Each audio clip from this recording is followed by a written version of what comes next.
Cumprimento os irmãos com a paz do Senhor. Aqui quem vos fala é o pastor Paulo Henrique, pastor auxiliar da Assembleia de Deus em Lago Verde, presidida pelo nobre pastor Telmir Farias.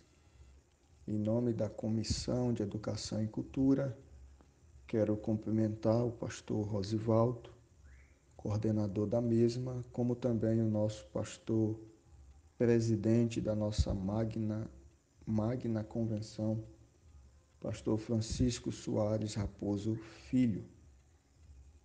Desejo compartilhar convosco a reflexão diária desta segunda-feira, que se encontra no Evangelho de Jesus, conforme o relato de Mateus, capítulo 26, verso 41, escrito está: Vigiai e orai, para que não entreis em tentação.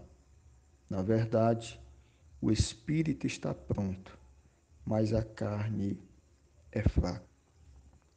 Meus amados e queridos, o texto que ora acabamos de ler, Evangelho de Jesus, segundo o relato de Mateus, capítulo 26, verso 41, nós vemos o episódio, o cenário, onde Jesus e seus 3 discípulos mais íntimos, Pedro, Tiago e João, sobem um monte chamado Getsêmani, e diz a narrativa bíblica que Jesus se entristece muito e começa a angustiar-se.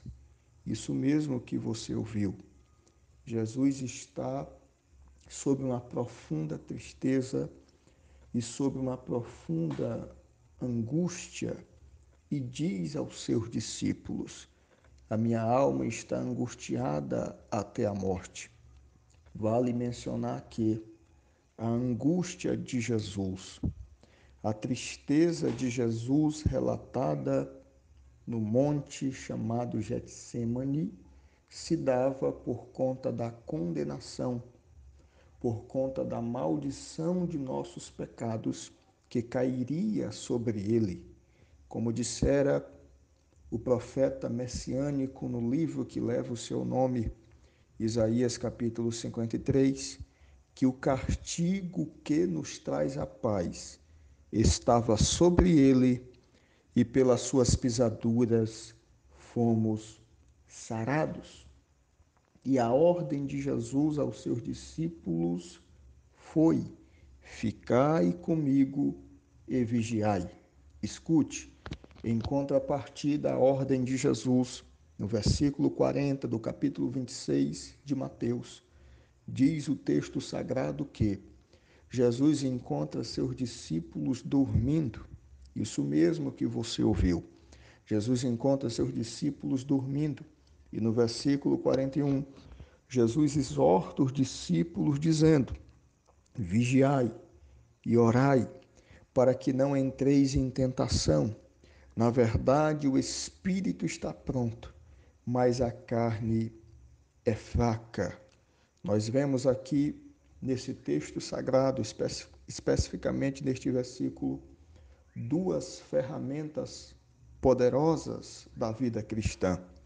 A primeira ferramenta que eu gostaria de dar ênfase nesta reflexão é a ferramenta chamada vigilância. A palavra vigiar é uma palavra que na sua etimologia, uma palavra grega, gregório, que significa manter-se acordado e alerta. É assim que Deus quer que estejamos, acordados e alertas. Se não, vejamos mais, primeira carta de Pedro, capítulo 5, versículo 8, o apóstolo Pedro diz: sede sóbrios, vigiai, porque o diabo, vosso adversário, ele anda ao vosso derredor, buscando quem possa tragar. A segunda ferramenta poderosa da vida cristã é a oração. A oração é o meio com que nos relacionamos com Deus. A oração é o meio com que temos intimidade, com que nos fortalecemos, com que recebemos poder do alto. O apóstolo Paulo falando das armaduras, falando das armas espirituais, especificamente em Efésios capítulo 6.